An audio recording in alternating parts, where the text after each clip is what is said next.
Subscribe કરો એ High News India ચેનલને, પછી યુટ્યુબ એપ પર બેલ આઇકોનનું બટન દબાવો અને નિહાળો એ High News India channel. Banaskantha જિલ્લાના ડીસામાં ગેરકાયદેસર ફટાકડા ફેક્ટરીમાં ભીષણ આગ લાગી છે. આ ભીષણ આગમાં 21 મજૂરોના મોત થયા છે.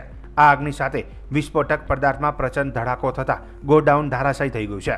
આ બનાવના પગલે ડીસાના ફાયર બ્રિગેડ ઉપરાંત 108 એમ્બ્યુલન્સ તાત્કાલિક ઘટનાસ્થળ પર પહોંચી ગઈ છે. આ ઉપરાંત સ્ટેટ ડિઝાસ્ટર મેનેજમેન્ટની ટીમે પણ ઘટનાસ્થળે પહોંચીને બચાવની કામગીરી હાથ ધરી હતી.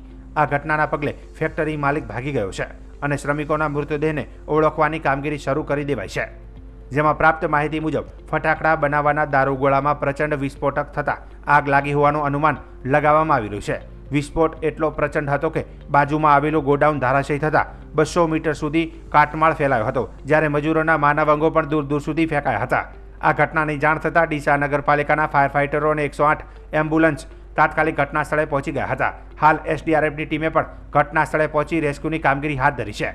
એફએસએલની ટીમ દ્વારા પણ વિસ્ફોટક અંગે તપાસ હાથ ધરવામાં આવી રહી છે. જોકે આ સમગ્ર ઘટનાના વિડીયો વાયુવેગે બનાસકાંઠા સહિત ગુજરાતમાં પ્રસરી જતા ઉહાપા સાથે મૃતકો પ્રત્યે સંવેદનાઓ વ્યક્ત કરાઈ રહી છે.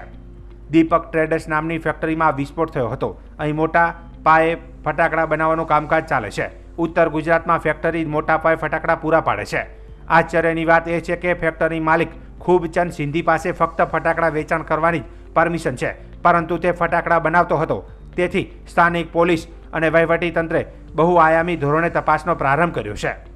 જોકે ઘટના સ્થળે બનાસકાંઠા કલેક્ટર મિહિર પટેલ, ડીસાના ધારાસભ્ય પ્રવીણભાઈ માળી, અધ્યક્ષ શંકરભાઈ ચૌધરી, ઉદ્યોગ મંત્રી બળવંતસિંહ રાજપૂત તેમજ નાયબ કલેક્ટર નેહાબેન પંચાલ, ડીવાયએસપી CL સોલંકી અને મામલતદાર વિપુલભાઈ બારોટ સહિતના અધિકારીઓ હાજર રહ્યા હતા.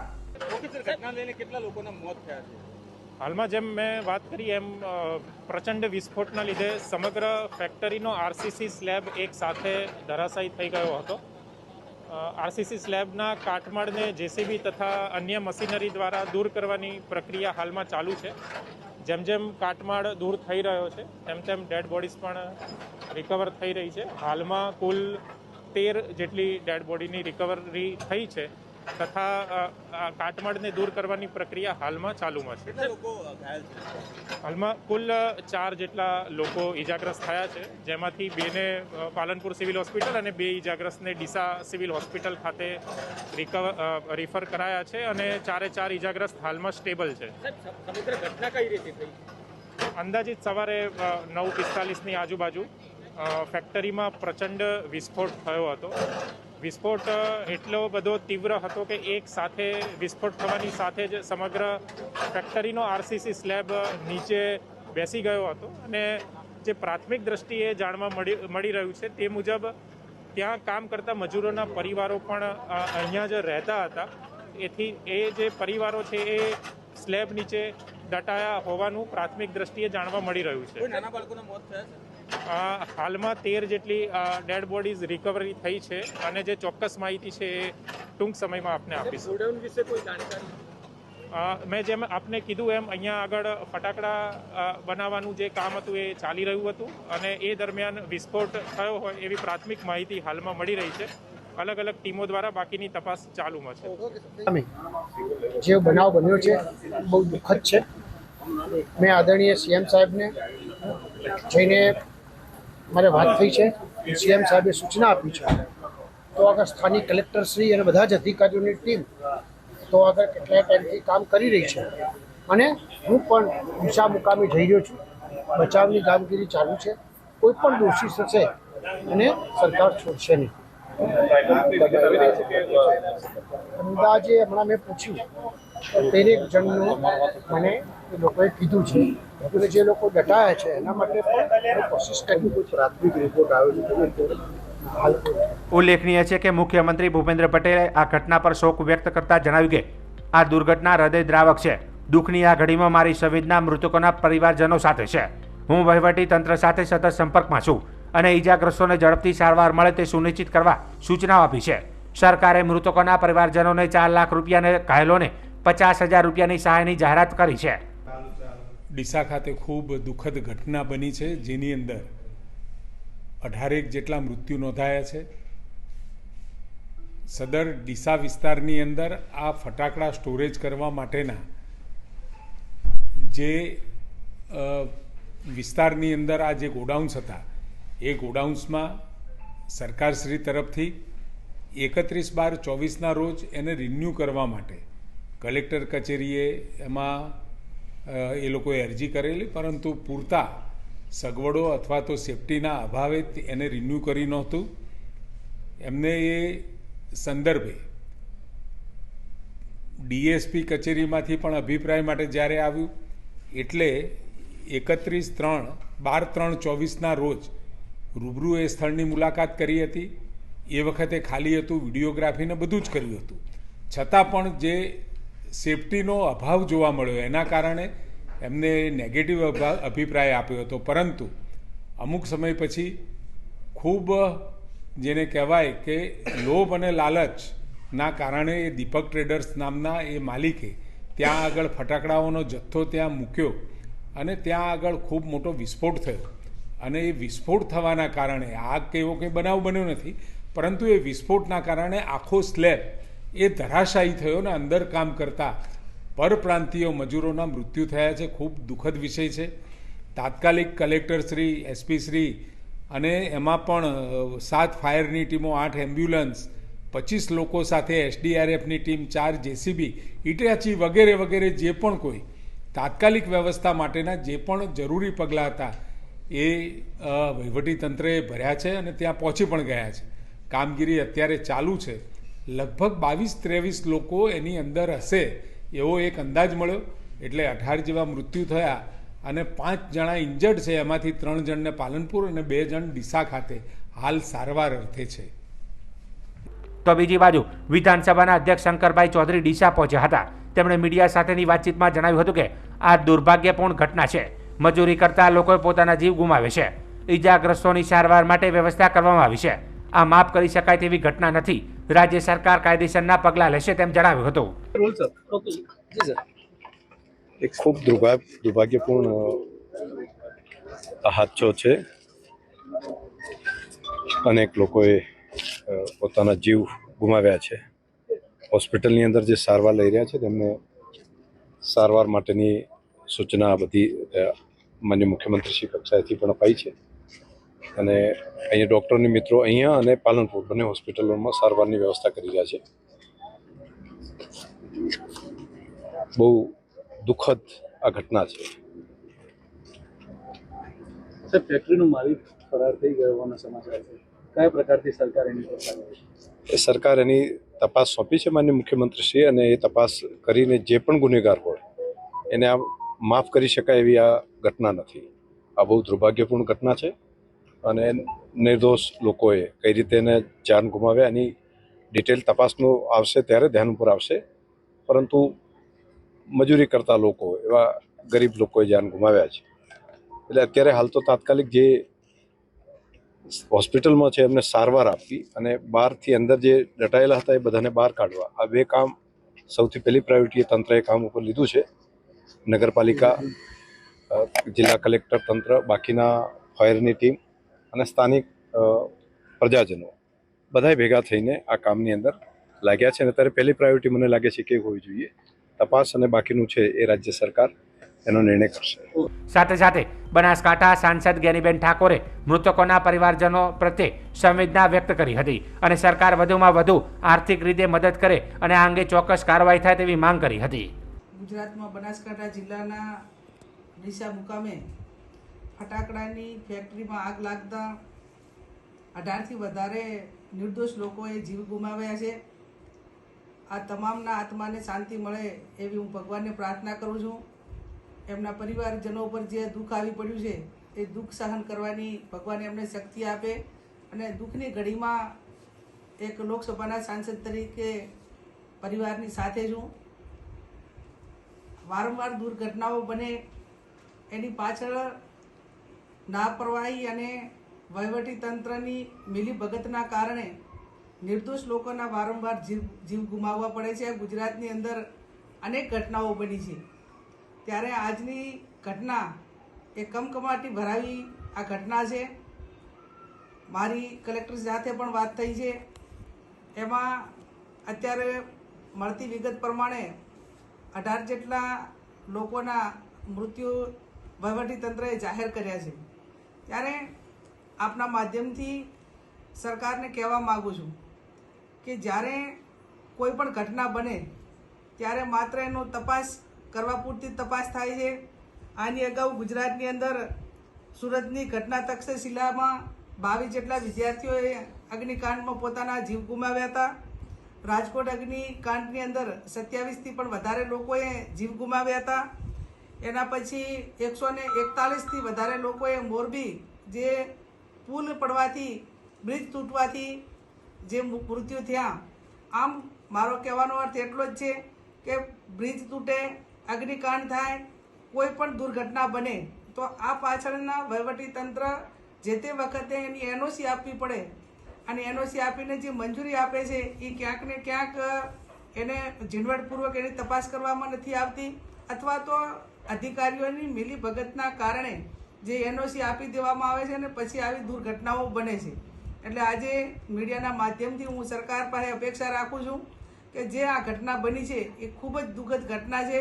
આની પાછળ જે કંઈ ગુનેગારો હોય એની સામે યોગ્ય કાર્યવાહી થાય અને જે લોકોએ પોતે નિર્દોષ જે પરિવારો ઉપર અને નિર્દોષ લોકોએ જ્યારે આજે જીવ ગુમાવ્યો છે ત્યારે એને સરકાર જે મદદ કરવાની થતી હોય એ યથાશક્તિ નહીં પણ વધુમાં વધુ એ પરિવારોને મદદ કરી અને એમના પરિવારોને આર્થિક રીતે મદદ થાય એવી પણ હું સરકાર પાસે અપેક્ષા રાખું છું। એના કરતાં પણ ખાસ કરીને જેના હિસાબે આ દુર્ઘટના બની છે એ દુર્ઘટના જે કાર્યવાહી કરીને એમના જેલના હવાલે ધકેલવામાં આવે જેથી કરીને આવી દુર્ઘટનાઓ આવનાર ભવિષ્યની અંદર અટકે।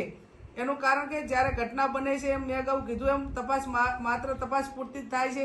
કોઈ નાના અધિકારી હોય એમને સસ્પેન્ડ કરવામાં આવે છે પણ મોટા જે મગરમચ્છો છે અને જે કરોડો રૂપિયા લઈને લાખો રૂપિયા લઈને એનઓસીઓ આપીને આવા કામો કરવા માટેની મંજૂરી આપતા હોય છે અને એના હિસાબે આવી ઘટનાઓ બને છે। તો હું ફરી પણ જે આ પરિવારોને દુઃખની ઘડીમાં એમની સાથે છું અને જે મૃત્યુ થયું છે એ તમામ લોકોને શ્રદ્ધાંજલિ આપું છું અને આ લોકસભાનું સત્ર એકાદ દિવસમાં પૂરું થયા પછી તમામ પરિવારોને ઘરે પણ જવાની હું પૂરેપૂરો પ્રયત્ન કરીશ। ફરી વહીવટીતંત્ર જે कार्यवाही करवानी हो झड़प कार्यवाही करी અને આ લોકોને ન્યાય અપાવે। लेकिन गुजरात में बहुत बड़ी बड़ी घटनाएं एक के बाद एक होती हैं। हर बार कहा जाता है આ ઘટનાએ ફેક્ટરીઓમાં સુરક્ષા ધોરણો અને લાયસન્સના અભાવે સર્જાતી જોખમી પરિસ્થિતિઓ પર ફરી એકવાર સવાલો ઊભા કર્યા છે। તંત્ર દ્વારા આ મામલે હાલ તો વધુ તપાસ હાથ ધરવામાં આવી રહી છે। બનાસકાંઠા જિલ્લાના ધાનેરા તાલુકામાં પીવાના અને સિંચાઈની પાણીની તકલીફ છે। નથી તો કેનાલની સગવડ કે નથી કોઈ જમીનના તળિયે પાણી। પરિણામે આવનાર વર્ષો પાણીને લઈને મોટી સમસ્યા સર્જાય તેવી સ્થિતિ છે। છતાં ખેડૂતો હિંમત હાર્યા વિના પાણી સામે લડી રહ્યા છે। ચોમાસાના પાણીનો સંગ્રહ કરી ખેડૂતો ખેતી કરતા થયા છે।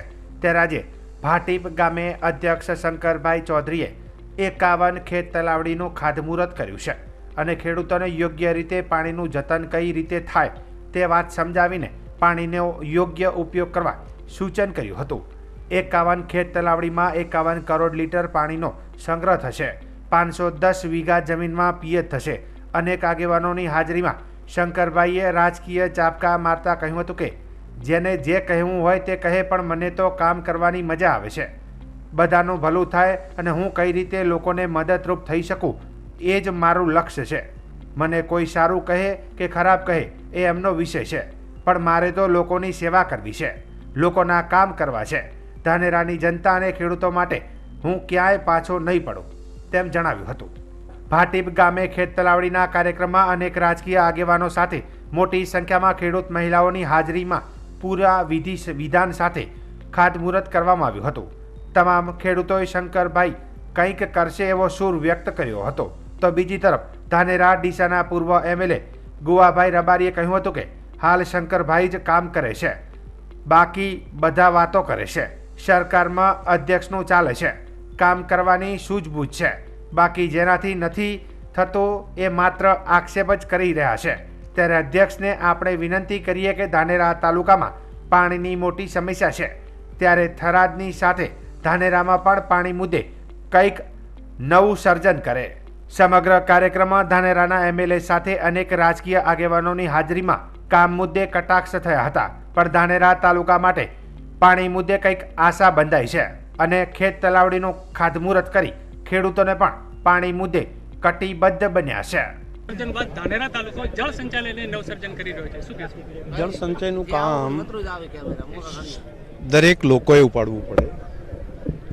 આ ઈશ્વરીય કામ છે અને આ કામને વરસાદનું ટીમ્પે ટીમ્પું પાણી ધરતીની અંદર ઉતરે એ માટે અલગ અલગ રીતે ખેત તલાવડી કરીને, ડેમ બનાવી, ચેક ડેમ બનાવીને, તલાવ ઊંડા કરીને, ખેતરના પાળા કે નાકા બાંધીને વરસાદનું પાણીને રોકી રાખવું, જમીનમાં ઉતારવું એ આવનારી પેઢી માટેનું કામ છે.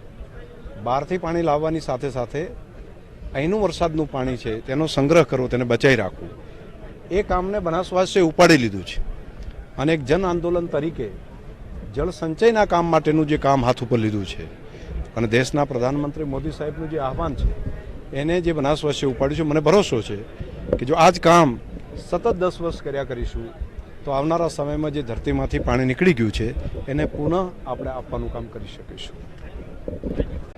જળ સંચય ટીમની પ્રેરણા અને માર્ગદર્શનથી ધાનેરા તાલુકાના ભાટેપ ગામે આજે એક સાથે 51 ખેત તલાવડીઓનું ખાતમુહૂર્ત કરવામાં આવ્યું છે. આ વિસ્તારમાં 1000થી 1200 ફૂટે જ્યારે ભૂગર્ભના જળ પહોંચ્યા છે ત્યારે પાણી બનાવી શકાતું નથી કે એકવાર ઉપયોગ કર્યા પછી એનો આપણે પુનઃ ઉપયોગ કરી શકતા નથી. એટલા માટે પાણીનો સંગ્રહ અને સંચય એ કર્યા સિવાય છૂટકો નથી.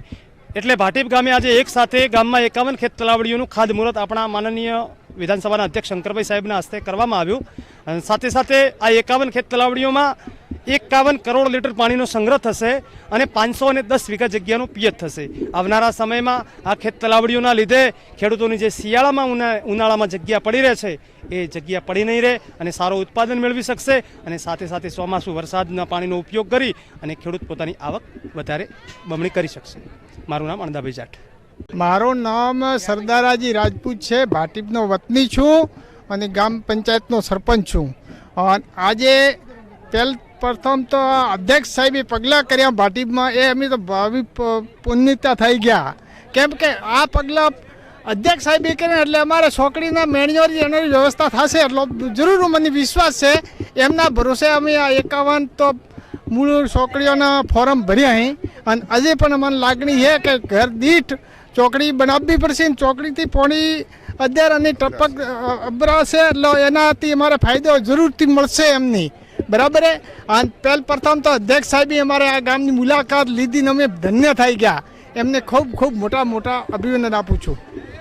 51 તલાવડી તો ખેડૂતરે સરકાર મેણીઓ દેશે, અમને વિશ્વાસ છે કે 51 તલાવડી તો દેશે, પણ બાકીથી ફોર્મ ભરાય, જે ફોર્મ ભરાય એવો તમામની મેણીઓ મળે અને સરકાર મેણીઓ વરસાદ પહેલાં જ એમાં અમને ખૂબ વિશ્વાસ છે કે દેશે. અધ્યક્ષ સાહેબે પગલાં કરીએ તો 100% દેશે. પોણી હગરાય એટલે પોણી એ અમૃત સમાન ગણાય અને વરસાદનું પાણી હોય એટલે ધોનની અમે જઈએ તો ધોની હેરતો પાકે. કેમ કે વરસાદનું પાણી જોઈએ તો ધોનનું હેરતો પાકે અને પેલું જે ઓડું પાણી આવે ઓ વરસાદનું પાણી બરાબર પાકતું નથી. અને એક તલાવડી ખણા ત્યારે આમાંની ખનીજવાળા કોઈ હરોન ન કરવા દઉં. તલાવડી ખણવા વળગા ત્યારે એક ટોલો ભર્યું પાછળથી ખનીજવાળા હરોન કરતા હોય તો ખેડૂતે એક બાજુ તો તલાવડી ખણવાની ઈચ્છા રાખે અને ઓલા હરોન ન કરીને એ રોયલ્ટીવાળા આવે ને રોયલ્ટીવાળા અમને હરોન કરે, ટ્રેક્ટર પકડે, બીજો પડે, દંડ દે. એ સાહેબની વિનંતી છે કે એ અમને હરોન કરે નહીં. બસ. મારું નામ દેવાભાઈ માદેવા, ગામ થાવર, તાલુકો ધાનેરા. વિશ્વ હિન્દુ પરિષદ, બજરંગ દળ ગાંધીનગર જિલ્લો અને ગાંધીનગર મહાનગર દ્વારા આજરોજ ક્ષત્રિય કરણી સેના અને તમામ હિન્દુ સંગઠનોની સાથે ઉત્તર પ્રદેશ સમાજવાદી પાર્ટીના રાજ્યસભાના સાંસદ રામજીલાલ સુમન દ્વારા વીર ક્ષત્રિય શિરોમણી મહારાણા સંગ્રામસિંહ સિસોદિયા રાણા સાંગા ઉપર કરવામાં આવેલ અપમાનજનક ટિપ્પણીના વિરોધમાં વિરોધ પ્રદર્શન તેમજ જિલ્લા કલેક્ટર મારફતે રાષ્ટ્રપતિને આવેદનપત્ર આપવામાં આવ્યું હતું. વિશ્વ હિન્દુ પરિષદ અને બજરંગ દળના દરેક કાર્યકર્તાઓએ તેમજ સનાતની હિન્દુ ભાઈઓએ ઉમિયા માતાના મંદિર સામેથી કલેક્ટર કચેરી ગાંધીનગર ખાતે શાંતિપૂર્ણ દેખાવો કરી વિશેષ સંદેશો આપ્યો હતો. ગાંધીનગર જિલ્લાની અંદર માનનીય કલેક્ટર સાહેબને અમે એક આવેદનપત્ર આપ્યું છે. જે સાંસદની અંદર સમાજવાદી પાર્ટીના જે રામજીલાલ સુમને અભદ્ર ભાષાનું જે ટિપ્પણ કરી પૂરા હિન્દુ સમાજને અને જે મહારાણા સાંગા વિશે જે ગદ્દારની વાત કીધી એ બદલ અમારી લાગણી દુભાઈ છે. એ બદલ અમે ગાંધીનગર જિલ્લામાં કલેક્ટર સાહેબને આવેદનપત્ર આજરોજ આપેલ છે અને એમને કહ્યું છે કે સાહેબ અને વિશ્વ હિન્દુ પરિષદ બજરંગ દળ અમારી સાથે છે, તમામ સામાજિક સંગઠન અમારી સાથે છે, બરાબર છે. એટલે આજ રોજ અમે સાહેબને એક નમ્ર વિનંતી કરી છે અને શાંતિપૂર્ણ રીતે આજ રોજ કલેક્ટર સાહેબને આવેદન આપી અમે એમને કહ્યું છે કે આગળની કાર્યવાહી માટે જે કંઈ પણ થતું હોય એ આપશ્રીના દ્વારા અમને મદદરૂપ કરવા વિનંતી સારું. ગણપતસિંહ વાઘેલા, વિશ્વ હિન્દુ પરિષદ ગાંધીનગર જિલ્લા મંત્રી તરીકેનું મારું દાયિત્વ છે.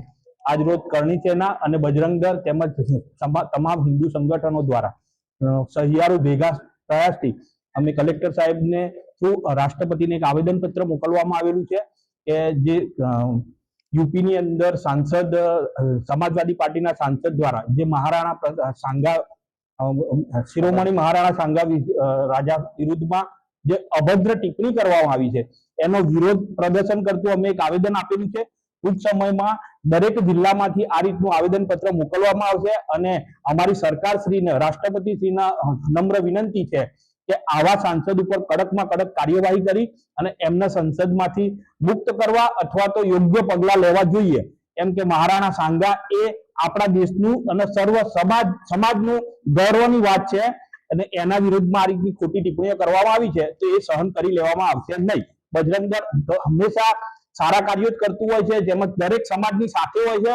આવા અભદ્ર ટિપ્પણીને સહન કરવામાં નહીં આવે, જેથી કરીને ટૂંક સમયમાં જો કાર્યવાહી નહીં થાય તો સમગ્ર સમાજ દ્વારા બજરંગ દળ તેમજ કરણી સેના અને બધા જ સમાજ સંગઠનો સાથે મળી અને ઉગ્ર આંદોલન કરીશું.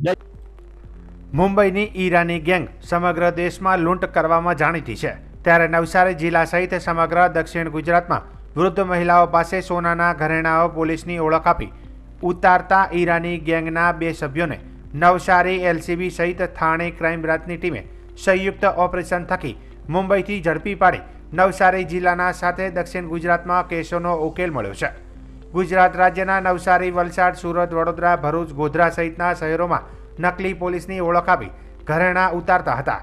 રોડ ઉપરથી પસાર થતી મહિલા કે જેણે સોનાના ઘરેણાં પહેર્યા હોય તેને રોકીને કહેવામાં આવે કે આગળ લૂંટ થઈ રહી છે, જેથી તમે તમારા ઘરેણાં સુરક્ષિત રીતે આ રૂમાલમાં મૂકી દો. બસ આવું કહેતા જ ગભરાયેલી મહિલા તાત્કાલિક પોતાના ઘરેણાં કાઢી રૂમાલમાં મૂકે છે. નજર ચૂકવી આ ઈરાની ગેંગના સભ્યો બાદશાહ ઉર્ફે બસાહ, કાજી ખાન, અયુબ, ફયાઝ શેખ મહિલાને ખોટું રૂમાલવાળું પેકેટ મહિલાને ભદ્રાવી સોનાવાળો લઈ નાસી છૂટ્યા હતા. આ પ્રકારના 2 કેસ નવસારી જિલ્લામાં નોંધાયા હતા, જેમાં વિજલપોર અને બિલીમોરા પોલીસ મથકે આવા પ્રકારની મોડસ ઓપન્ડી ધરાવતા કેસ ઉકેલાયા હતા. રાજ્યના પોલીસ મથકોમાં નોંધાયેલા ગુના પર નજર કરીએ તો વિજલપોર, બિલીમોરા, કારેલીબાગ, અંકલેશ્વર, વાપી જેટલા પોલીસ સ્ટેશનમાં નોંધાયેલા ગુનાનો ઉકેલ મળ્યો છે. મહારાષ્ટ્રના ગુનાની વાત કરવામાં આવે તો બીડ, શિવાજીનગર, વિશ્રાંતવાડી, એલટી માર્ગ, મુંબઈ સહિતના પોલીસ સ્ટેશનોમાં નોંધાયેલ ગુનાનો ઉકેલ મળ્યો છે. એલસીબીએ બંને આરોપી પાસેથી 3,51,050ની કિંમતની 42.40 ગ્રામની 3 સોનાની બંગડી, 1,40,500 કિંમતની 15 ગ્રામની વજનની સોનાની ચેન, 1,30,000ની કિંમતની 4 ગ્રામ વજનની સોનાની વીંટી સાથે કુલ 5,21,550નો મુદ્દામાલ કબજે કર્યો છે. પકડાયેલ આરોપી બાદશાહ ઉર્ફે બસાહ, કાજી ખાન અને અયુબ ફયાઝ શેખ જે ઈરાની ગેંગમાં કામ કરે છે, તેઓ મુખ્ય આરોપી પોલીસને હાથ લાગ્યો નથી તેવું માનવામાં આવે છે કે તેના માથે 80થી વધુ ગુનાઓ લૂંટના નોંધાયેલા છે. ત્યારે આ કેસમાં માસ્ટર માઇન્ડ છે. રિમાન્ડ દરમિયાન પોલીસ માહિતી મેળવી તેની સુધી પહોંચી શકે તેવી સંભાવનાઓ વ્યક્ત કરાઈ રહી છે. નવસારી લોકલ ક્રાઇમ બ્રાન્ચ દ્વારા એક મોટી સફળતા મળી છે. નવસારીની અંદર અગાઉ વિજલપુર પોલીસ સ્ટેશન અને બિલીમોરા પોલીસ સ્ટેશનની અંદર 2 જુદી જુદી ઘટનાઓ બની હતી, જેની અંદર આરોપીઓ દ્વારા પોલીસની ઓળખાણ આપીને રસ્તા ઉપર જતી મહિલાઓને પોતાના સોના સુરક્ષિત રાખવાનું આશ્વાસન આપીને એ સોનાની ચોરી કરવામાં આવ્યું હતું. તે બંને ઓફેન્સીસની ઇન્વેસ્ટિગેશન ક્રાઇમ બ્રાન્ચ દ્વારા કરવામાં આવી હતી અને નવસારી ક્રાઇમ બ્રાન્ચ દ્વારા આ બંને ઓફેન્સીસના 2 આરોપીઓ બાદશાહ ખાન અને અયુબ ભુરા શેખ એ બંનેની એમ્બે વેલી, પૂનાથી ધરપકડ કરવામાં આવી છે. તેમને આ ધરપકડનું ઓપરેશનની અંદર નવસારી લોકલ ક્રાઇમ બ્રાન્ચ અને થાને સિટી ક્રાઇમ બ્રાન્ચનું આ જોઈન્ટ ઓપરેશન હતું, જેની અંદર 30થી વધારે પોલીસ કર્મચારી અને બંને યુનિટ્સના ઇન્સ્પેક્ટર્સ પણ જાતે સામેલ હતા અને આ બંને આરોપીઓની ધરપકડ કરી છે. આ બંને આરોપીઓની ધરપકડ કર્યા પછી 9 જેટલા ઓફેન્સીસ જો છે તે ડિટેક્ટ થાય છે, જો કે Vijalpur police station, Bilimora police station, Vadodara city police station, Bharuch district, Vapi, Beed Maharashtra, Pune અને મુંબઈ આ 9 જેટલા FIR જો છે તે FIRનું ડિટેક્શન આ બંને આરોપીઓની ધરપકડથી થાય છે. એના સિવાય બીજા 5 જેટલા ગુનાઓ એમના દ્વારા આચરેલ હોવાની હકીકત સામે મળી છે.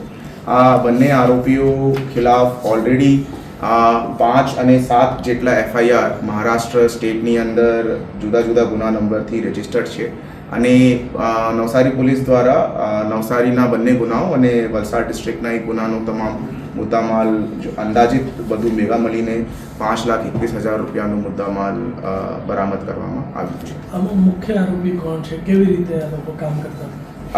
બંને આરોપીઓની જો એમઓ છે તે મોટાભાગે ઈરાની ગેંગ તરીકે આ લોકો પોલીસ પાર્લેન્સમાં ઓળખાય છે અને આમની એમઓ વિક્ટિમને પહેલાં ભરોસામાં લાવવાની હતી અને પોતાની પોલીસને રીતે ઓળખાણ આપે અને એમને પોતાની સેફટી માટે કંઈ ઇન્સ્ટ્રક્શન્સ આપે, જો કે એ સેફટીના ઇન્સ્ટ્રક્શન્સને લઈને આરોપી એમના કોન્ફિડન્સમાં આવી જાય અને પછી હાથની સફાઈથી એ કિંમતી મુદ્દામાલ જો છે એમના પોકેટમાંથી કે એમના પર્સમાંથી ચોરી કરીને આરોપ લોકો ગુના આચરતા. આમાં બીજા કોઈ આરોપીઓ અત્યારે ઇન્વેસ્ટિગેશન હાલ ચાલુમાં છે and will find out after the investigation. Gang में कितने लोग शामिल हो सकते हैं? આ ગેંગની અંદર બીજા લોકોની હોવાની પણ શક્યતા પોલીસને અત્યારે નકારી નથી શકાઈ હતી અને અત્યારે ઇન્વેસ્ટિગેશન ચાલુમાં છે અને જેવી રીતે બીજા લોકોના નામ આવશે અમે એમની આગળની ધરપકડ કરીશું. गैंग में महिलाएं भी हैं? અત્યાર સુધી એવી રીતે કે ભાઈ ગેંગની અંદર મળીને જો ક્રાઇમ કરતા હોય મહિલાઓ હોય એવી રીતેની કોઈ હકીકત સામે નથી. બીજેડ કૌભાંડી ભૂપેન્દ્ર ઝાલા હજુ જેલમાં છે. છેલ્લા 3 માસથી તે જેલમાં ચક્કી પીસી રહ્યો છે અને બહાર રોકાણકારો પૈસા પરત મળવાની આશાએ CIDની તપાસની આતુરતાથી રાહ જોઈ રહ્યા છે. CID દ્વારા અનેકવાર હિંમતનગરના ગ્રોમોર કેમ્પસમાં તપાસ અને સર્ચ કરવામાં આવ્યું હતું. આ ગ્રોમોર કેમ્પસ હવે વિવાદોમાં ઘેરાયું છે. આમ છતાં પહેલા શિક્ષણ વિભાગે રાજ્યનો બદલી કેમ્પ યોજીને વિવાદ સર્જ્યો હતો. હવે તો વન વિભાગના અધિકારીઓએ બીજેડની વાહવાહી કરીને હદ કરી દીધી છે. ભાન ભૂલેલા અધિકારીઓએ બીજેડ સંસ્થાનો આભાર માનતો વિડીયો સોશિયલ મીડિયામાં શેર કર્યો છે. બીજેડ સંસ્થાનો સહયોગ લઈને ગર્વ અનુભવતા હોય તેમ વાહવાહી કરતા વન વિભાગના અધિકારીઓ વિડીયોમાં નજર આવ્યા હતા. વિડીયો સોશિયલ મીડિયામાં સામે આવ્યા બાદ હવે વન વિભાગના ઉચ્ચ અધિકારીઓ હરકતમાં આવ્યા છે. વિડીયોને લઈને હવે અધિકારીઓએ જે વાહવાહી કરી છે તેને લઈને અને કાર્યક્રમ યોજવા અંગે પ્રાથમિક તપાસનો અહેવાલ મેળવી કાર્યવાહી કરવામાં આવશે તેમ જણાવાયું છે. જે અમારી કાર્યશાળામાં જે બીજેડ ગ્લોબલ એજ્યુકેશન કેમ્પસ વતી જે અધ્યાપકોશ્રીઓ અને વિદ્યાર્થીઓએ ભાગ લીધો અને અમને જે કેમ્પસનો ઉપયોગ કરી અને અમને જે સાથ સહકાર આપ્યો તે બદલ સામાજિક વનીકરણ વિભાગ સાબરકાંઠા વતી અમે બીજેડ ગ્રુપ એજ્યુકેશન ગ્લોબલ એજ્યુકેશન કેમ્પસનો ખૂબ ખૂબ આભાર માનીએ છીએ. ધન્યવાદ.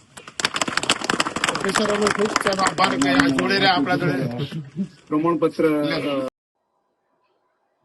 સર શું કહે છે વિડીયો વાયરલ થયો હતો બીજેડ કેમ્પસના કરવામાં આવે શું મામલો શું કાર્યવાહી? મામલામાં એમ છે કે બાયોડાયવર્સિટી અને લાઇફસ્ટાઇલ મિશન વિશે ગ્રોમોર સંસ્થામાં વન વિભાગ દ્વારા એક કાર્યક્રમ યોજવામાં આવેલો હતો અને જે કાર્યક્રમ બાદ આપે જે રીતે વિડીયો બતાવ્યો એમાં કોઈ અમારા કોઈ સ્ટાફ એ સંસ્થાનો આભાર માની રહ્યા છે, તો એ બાબતે અમે તપાસ કરીશું કે કયા કારણોસર એ રીતે અમને એ સંસ્થાનું આ રીતે નામ લઈને આભાર માન્યો છે. મહેસાણા જિલ્લાના એઠોરમાં રહેલું ડાબી સૂંઢવાળા ગણપતિ દાદાનું મંદિર દુનિયાભરના શ્રદ્ધાળુમાં આકર્ષણનું અને શ્રદ્ધાનું કેન્દ્ર છે. અંદાજિત 1200 વર્ષ જૂના આ મંદિરમાં બિરાજમાન ગણપતિ દાદાની મૂર્તિ ધાતુ કે પથ્થરમાંથી નહીં પરંતુ માટીમાંથી બનાવાઈ છે, જેની પર સિંદૂર અને તેલનો લેપ લગાવેલો છે. ગણપતિની આ દુર્લભ મૂર્તિના દર્શન કરવા અને આશીર્વાદ લેવા માટે ભક્તોની મોટી સંખ્યામાં ભીડ ઉમટી પડતી હોય છે. ખાસ કરીને આપણા કૃષિ પ્રધાન દેશમાં ખેડૂતો માટે અનેક જગ્યાએ જુદી જુદી પદ્ધતિએ વર્ષ કેવું જશે એનો અંદાજ એટલે કે વર્તારો કાઢવામાં આવતો હોય છે. આવી વર્ષોની પરંપરા મુજબ એઠોર મંદિર ખાતે આ દિવસે આ પ્રકારના શુકન જોવામાં આવતા હોય છે, જેમાં 2 દિવસ સુધી ગામમાં મેળો ભરાતો હોય છે તથા ગામમાં ભવાઈ નાટક પણ કરવામાં આવતું હોય છે. આ ઉપરાંત આખા ગામમાં દરેક ઘરે ભોજનમાં ગણપતિ દાદાના પ્રિય લાડુનું જમણ બનાવવામાં આવતું હોય છે. ગામની પ્રણાલી મુજબ ગામના વહીવટકર્તાના પરિવાર, જેને લોકો ગામના તલાટી ગામના અગાઉના વર્ષોમાં પહેલાંના વહીવટકર્તા કહે છે, એવા શાહ ગણપતલાલ મોહનલાલના ઘરે સભા થાય છે અને ત્યાંથી લોકો અનાજ લઈને સાથે જય ગણેશ બોલતા બોલતા દાદાના મંદિરે આવે છે. અહીં જુદા જુદા ગામથી માળી લોકો ફૂલોની છાબ લાવે એ ફૂલોના કલર અને તેની તાજગીના આધારે વર્ષનો વર્તારો જોવામાં આવે છે. અહીં એક બીજી પણ એવી આસ્થા હોય છે કે મંદિરમાં લોકો દ્વારા અનાજ થાય એ ગણપતિ દાદાને જુદા જુદા અનાજ આપવામાં આવે છે, જે મંદિરમાં નીચે નાખવામાં આવે છે. બધા ધાન્યમાંથી લોકો જુદા જુદા 7 પ્રકારના ધાન્યના દાણા લઈને ઘરે 1 વર્ષ માટે પૂજા માટે રાખતા હોય છે. આજે સમગ્ર ગુજરાતમાંથી ભક્તોની ભીડ જામી હતી અને દૂર દૂરથી ભક્તો દાદાના દર્શન કરવા ઉમટી પડ્યા હતા. આજે ચૈત્ર સુદ ચોથના દિવસે પરંપરાગત રીતે દર વર્ષે જે એક ઉત્સવની ઉજવણી થાય છે, એ નિમિત્તે 3 દિવસ માટે અહીંયા લોકમેળો ભરાય છે. લોકમેળામાં આજુબાજુના આખા જિલ્લાના બધા ઘણા ગામડેથી લોકો અહીંયા દર્શનાર્થે આવે છે અને દાદાના દર્શન કરીને ધન્યતા અનુભવે છે, આનંદ અનુભવે છે. આ પ્રસંગે પરંપરા મુજબ સાંજના સમયે હવે શુકન જોવાની પ્રથા છે. એ હમણાં 5-5:30 વાગે શુકન જોવાની પ્રક્રિયા ચાલુ થશે અને શુકન જોઈને જે એક શુકન જોવાવાળા જે દર વર્ષે જે એમનું જાણકાર લોકો જે હોય છે, એ એમની પદ્ધતિથી શુકન જોઈને આખા વર્ષનો વર્તારો કાઢશે. આવતું વર્ષ ખેડૂતો માટે કેવું રહેશે. આજે આ પ્રસંગે દાદાના દર્શન કરીને અમે સૌ ધન્યતા અનુભવીએ છીએ અને દાદાના આશીર્વાદ આપણા સમગ્ર પ્રજા ઉપર હંમેશા રહે. પ્રજામાં થોડા મૂલ્યાગ્રહી થાય અને લોકોનો સારો વિકાસ થાય, મહેનત કરે સારું, અને કુદરત ભગવાનની એમના ઉપર કૃપા રહે એવી અમે શુભેચ્છા પાઠવીએ. દર વર્ષે દાદાના પ્રતિષ્ઠા દિન નિમિત્તે ચૈત્ર સુદ તીજ ચોથ અને પાંચમના દિવસે ભવ્ય લોકમેળો યોજાય છે અને એ લોકમેળામાં ભવાઈ તેમજ વર્ષફળના શુકન જોવામાં આવે છે. ચાલુ વર્ષે અમે લોકોએ દરેક દર્શનાર્થીને એક મિની લાડુ દરેક દર્શનાર્થીને આપવાનો એક નવો અભિગમ ચાલુ વર્ષે અમે શરૂ કર્યો છે અને અમારા અંદાજ પ્રમાણે લગભગ 65,000 થી 70,000 લાડુ વેચાશે એવો અમારો અંદાજ છે. અત્યાર સુધીમાં લગભગ 35,000 લાડુનું વિતરણ થઈ ગયું છે. એક લાડુનું વજન આશરે 35 થી 40 ગ્રામ રાખેલ છે. બીજી અમારે દર વર્ષે 20 રૂપિયાની અંદર જે કંઈ અહીંયા દર્શનાર્થીઓ આવે છે એમને ભોજન માટેની વ્યવસ્થા માત્ર 20 રૂપિયાના ટોકનથી જ કરવામાં આવે છે અને બપોરે આજે લગભગ 3200 લોકોએ ભોજનનો પ્રસાદ લીધો હતો.